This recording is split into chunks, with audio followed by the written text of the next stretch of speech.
که تر دې دمه پورې تاسو زموږ چینل نه وي سبسکرایب کړی نو په سبسکرایب بټن باندې کلیک وکړئ. د که ویډیو مو خوښه شوه نو په لایک بټن باندې کلیک وکړئ. د نور سره شریکولو لپاره په شیر بټن باندې کلیک وکړئ. خپل وړاندیزونه او نظرونه د کمنټس په برخه کې زموږ سره شریک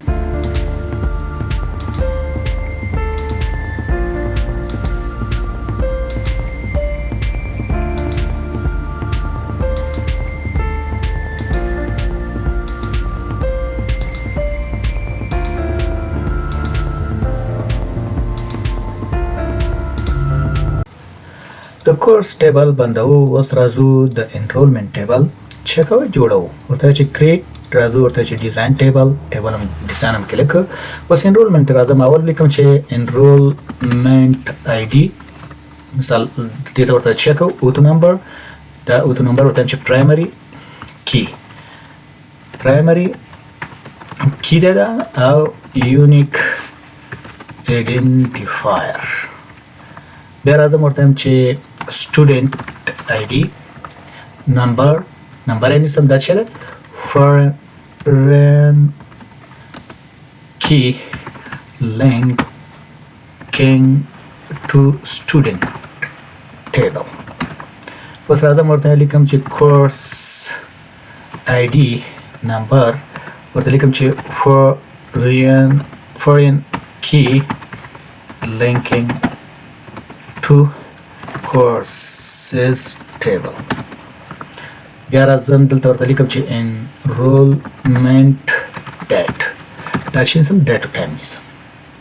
date of enrollment. دې ته وایم چې date of enrollment. راځم status ته چې status چې ده look up وزارت نیسم. دې کې فقط 2 اضافه کوم. وروسته بیا اضافه کولای شو پکې. ورته چې next دلته ورته چې اکټیو یعنی دا شاګرد اکټیو ده او یا کورس کمپلیټ کړی دی.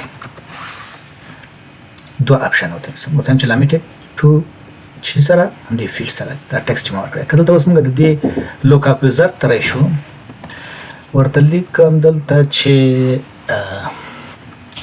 enrollment status. مثلا دا تاسو کولای شئ وروسته که کوم یو اضافه کوي دلته راشي په دې باندې سلیکټ کړئ او بیا لوک اپ وزارت ته راشي دیس کې ورته اضافه کوي سیمی کولن او د کوټیشن په منځ کې دلته ورته ولیکئ.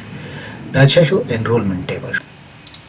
دا پرایمري کې کوم او دا دوه چې دی باندې بیا یونیک کی ور زیاته کوم چې هغه تاسو وروسته تشریح کوم. یونیک کی چې دا دوه چې شي سټوډنټ آی ډي او دا ځکه چې دا که زه د دې سره کمپوزیټ کی کوم نو بیا دا خو یو بیا 2 بیا 3 په دې شکل سره راځي.